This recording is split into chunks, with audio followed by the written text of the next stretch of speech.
ఆ కృష్ణ పరమాత్మ యొక్క వైభవాన్ని వర్ణించాడు.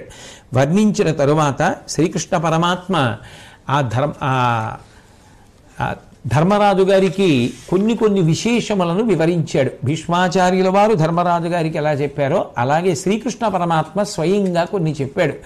కొందరు ఉత్తములైనటువంటి వ్యక్తుల యొక్క చేష్టితములు మనకు అర్థము కాకపోవచ్చు, కానీ వారు చేసేటటువంటి పనుల చేత చేసినటువంటి పరీక్ష వలన మనకు కట్టపెట్టేటటువంటి అనుగ్రహం మన ఊహకు అందదు. అది వినడానికి ఏమిటి అని అనిపిస్తుంది, కానీ వారు మనని పరీక్షించడానికి చేస్తారు. చేసి అంత అద్భుతమైనటువంటి వరములను మనకి కటాక్షిస్తూ ఉంటారు అని చెప్పి మహానుభావుడైనటువంటి కృష్ణ పరమాత్మ తన దుర్వాసో మహర్షి చేత పరీక్షింపబడిన విధానాన్ని వివరించాడు.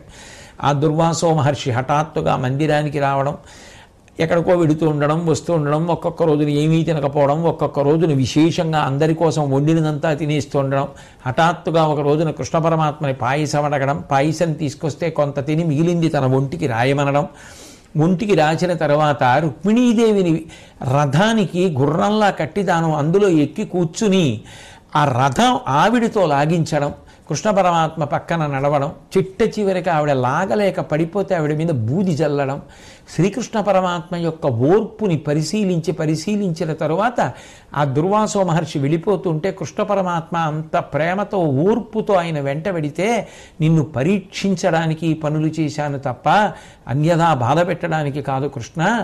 అందరూ ఎవరిని వారు ఎంత ప్రేమించుకుంటారో సమస్త భూతములు నిన్ను అంత ప్రేమిస్తాయి, అంత గొప్పవాడివవుతావు.